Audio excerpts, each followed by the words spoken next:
Hello दोस्तों, मेरा नाम है वसीम खान और आपका मेरे इस चैनल द एएलपी एस्पिरेंट में फिर से एक बार स्वागत है। तो जैसे ही कि ये वीडियो आपके जो भी क्वेश्चंस आप लोगों ने मुझे कमेंट में पूछे थे उसका सोल्यूशन क्या है वो मैं आपको आज बता दूंगा। और जैसे कि कोंकण रेलवे ने ये पिछले 2 दिनों में टेक्निकल पेपर से रिलेटेड कुछ अपडेट दिया हुआ है, उसके बारे में मैं आज आपको क्लियरली बता दूंगा। तो उसके लिए आज की इस वीडियो को आप लोग एंड तक ज़रूरी देखिएगा। अगर कुछ डिफ़िकल्टी हो या फिर आप लोगों के कुछ क्वेश्चन होंगे तो वो आप लोग मुझे कमेंट में पूछ सकते हो, मैं आप लोगों को तुरंत उसका रिप्लाई दे दूँगा। तो चलिए आज के इस वीडियो को शुरू करते हैं।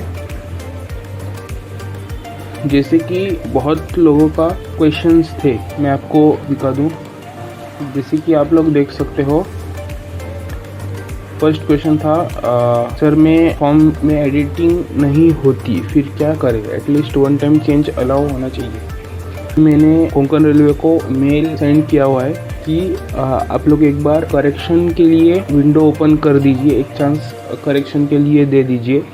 जैसा ही कोई भी मुझे अपडेट मिलेगा मैं आपको वीडियो के ज़रिए बता दूंगा। उसके बाद पेमेंट प्रॉब्लम बहुत लोगों को आ रहा है।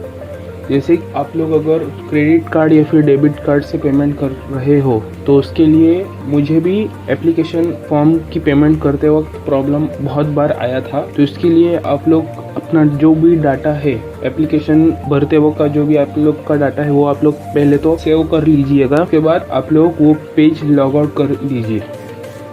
उसके बाद 5 से 10 मिनट के बाद फिर से आप लोग अपने आईडी से लॉगिन कर लीजिए और फिर पेमेंट करके देखिएगा, आपका ये जो प्रॉब्लम है वो फिक्स हो जाएगा। उसके बाद पेमेंट से ही और एक क्वेश्चन था कि जैसे बहुत से लोगों को पेमेंट फीस, रजिस्ट्रेशन फीस 700 दिखा रही थी। तो ये कुछ ग्लिच था वेबसाइट का। तो इसका भी जो सॉल्यूशन होगा वो सेम ही है, आपको लॉग आउट कर देना है। उसके बाद फिर से लॉगिन करके पेमेंट के ऑप्शन पर कंटिन्यू करना है, आपको ये भी प्रॉब्लम फिक्स हो जाएगा। उसके बाद बहुत से लोगों का ट्रेड सिलेक्शन जो कि एएलपी पोस्ट के लिए और कुछ पोस्ट के लिए अप्लाई होता है। जैसे कि मैं आपको क्वेश्चन क्या था वो दिखा दूं। What will be the syllabus for mechanical graduate applying for ALP position since there are multiple trade mention for technical section, do we need to study all of that. जैसे कि हम लोग को मालूम है सेंट्रल रेलवेज जो कि ALP के पोस्ट के लिए जब भी एप्लीकेशन या फिर वैकेंसी निकालती है तो एप्लीकेशन फॉर्म भरने के दौरान वो हमको एक स्पेसिफिक ट्रेड सिलेक्शन का ऑप्शन देती है। एएलपी पोस्ट के लिए बेसिक क्वालिफिकेशन आईटीआई है, तो उससे रिलेटेड हमको जो भी ट्रेड होगा वो सिलेक्ट करना होता है। Renewable energy, heating technician, motor mechanic, fluid mechanic, fitter और बहुत सारे ट्रेड होते हैं। स्पेसिफिक सिलेक्ट करना है जो कि आपको टेक्निकल पेपर के दौरान उससे रिलेटेड क्वेश्चन पूछा जाएगा। तो कोंकण रेलवे ने वैसा कुछ ऑप्शन हम लोगों को दिया नहीं था, तो इसलिए मैंने कोंकण रेलवे को एक मेल भेजा है। मैं आपको वो मेल दिखा दूं। As we know, Central Railway provides a window or while application form filling process, they provide a section where the candidates can choose their relevant trade as per technical qualification, which will be finalized for the technical paper. As per the Konkon Railway, we will get a chance to select our specific trade. For example, so the option for choosing trade will be provided, or the technical paper will be sent in general for all qualification in case of engineering, ITI and diploma holder. Mail उनको send कर दिया है आज, तो उसका जैसे ही reply आ जाएगा मैं आपको उसकी अपडेट दे दूंगा। उसके लिए आप लोग को चैनल को सब्सक्राइब कर लेना है ताकि आप लोग को कोई भी अपडेट कोंकण रेलवे देता है तो वो मैं आप लोगों को तुरंत बता दूं। तो ये सब क्वेश्चंस थे, और कोई क्वेश्चन होगा तो आप मुझे कमेंट सेक्शन में पूछ सकते हो या फिर इंस्टा में डीएम कर सकते हो। उसके बाद मैं आपको एक बार कोंकण रेलवे ने अपना टेक्निकल क्वालिफिकेशन से रिलेटेड ट्रेड फिर कोई भी सब्जेक्ट हो नोटिफिकेशन डाल दी थी, तो उसके लिए मैं आज आपको वो नोटिस दिखा दूं, या फिर मैं इसकी जो भी पीडीएफ है वो मैं आपको डिस्क्रिप्शन बॉक्स में दे दूंगा। उधर से आप लोग अपना जो भी सिलेबस है वो चेकआउट कर सकते हो। तो जैसे कि आप लोग इधर देख सकते हो, असिस्टेंट लोको पायलट के लिए एनेक्स्चर डी में डिटेल सिलेबस दिया हुआ है।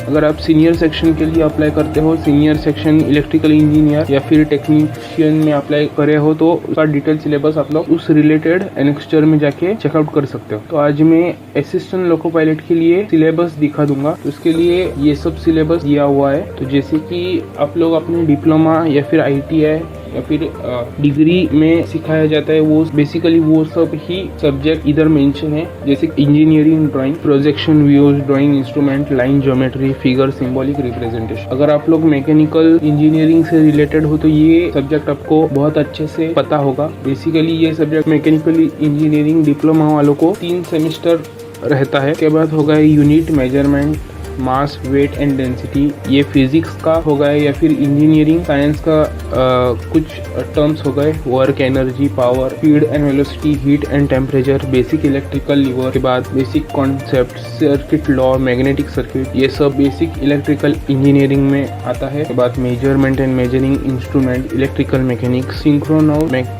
Machines, generation, transmission and distribution, emission and costing, ये सब इलेक्ट्रिकल सब्जेक्ट है। के बाद आता है स्ट्रेंथ ऑफ मटेरियल जो कि सॉम। के बाद fluid mechanics, machinery engineering, thermodynamics, manufacturing method, mathematics, geographic laboratory, engineering analysis and numerical method जो कि industrial engineering and quality control में आता है। उसके बाद heat transfer and combustion, thermodynamics में इन्वॉल्व होता है। उसके बाद डिजाइन ऑफ मैकेनिकल सिस्टम जो कि EMD, elements of machine design, जो कि 5th सेम में सब्जेक्ट रहता है मैकेनिकल इंजीनियरिंग वालों को, उसमें ये स्पेसिफिक टर्म आती है। उसके बाद ऑटोमोटिव डीजल इंजन, ये ऑटोमोबाइल इंजीनियरिंग जो कि 6th सेम में रहता है, उसमें ये सब्जेक्ट आता है। उसके बाद automotive chassis, power and unit and transmission, automotive electrical system and electronic vehicle body engineering, 2-3 wheelers, automotive pollution and control, quality control and reliability engineering, vehicle dynamics, operation research and industrial. Basically ये सब जो भी कोई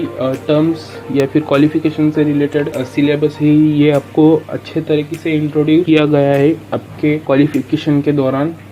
जैसे कि आप लोगों ने अगर डिप्लोमा किया हुआ है तो आप लोगों को बेसिक इससे रिलेटेड कॉन्सेप्ट पता ही होंगे। अगर नहीं पता है तो को रिवाइज करना आप लोग शुरू कर दे, ताकि आपको टेक्निकल पेपर में अच्छे से अच्छे मार्क्स आप लोग मिला। तो बेसिकली आज का ये वीडियो आपके डाउट जो भी थे वो मैंने आप लोगों को क्लियर कर दिया हूँ, और सिलेबस क्या क्या है वो मैंने आपको बता दिया है। और जैसे कि मैंने मेल सेंड किया हुआ है, उसका अगर कोई रिप्लाई आता है तो मैं आपको उसका आंसर वीडियो के जरिए बता दूंगा। सिर्फ आपको अभी प्रिपरेशन स्टार्ट कर दी नहीं है अगर आप लोगों ने नहीं की हुई है तो, क्योंकि कोंकण रेलवे ये एक ही ऐसा ऑर्गेनाइजेशन है जिसमें एक ही एग्जाम कंडक्ट की जाएगी। जैसे कि आप लोगों को पता है सेंट्रल रेलवे, उसके जो भी रिक्वायरमेंट प्रोसेस रहते हैं उसमें 3 से 4 स्टेप एग्जाम के रहते हैं। जैसे कि हो गया CBT1, CBT2। फॉर एग्जाम्पल अगर आप लोग असिस्टेंट लोको पायलट के लिए अप्लाई करते हो तो CBT1, CBT2 and then psycho, और उसके बाद रहता है डॉक्यूमेंट वेरिफिकेशन। तो कोंकण रेलवे में सिर्फ एक ही एग्जामिनेशन स्टेप रहता है, वो कि CBT1, या फिर ये जो स्टेप है ये ऑफलाइन होगा शायद से, मुझे अभी उतना पता नहीं, फिर भी कोई अगर अपडेट हो तो मैं आपको बता दूंगा। तो ये एक बहुत सुनहरा मौका है आप लोगों को कोंकण रेलवे में अपनी सीट बुक करने का, या फिर आप लोगों को अपना जॉब कोंकण रेलवे में करने का। तो चलिए आज के इस वीडियो को एंड करते हैं। आई होप आप लोगों को इस वीडियो से हेल्प मिल गई होगी। ये वीडियो ज़्यादा से ज़्यादा आप लोग अपने दोस्तों से शेयर कर दीजिएगा, ताकि उनके भी अगर कोई डाउट हो तो वो क्लियर हो जाए, या फिर वो लोग भी अपने डाउट मुझे पूछ सकते हैं। तो चलिए इस वीडियो को एंड करते हैं। ऐसी वीडियो के साथ बने रहिए, इस चैनल के साथ बने रहिए, ताकि इस चैनल पे कोई भी अपडेट होगी तो मैं आपको अब तक पहुँचा दूँ।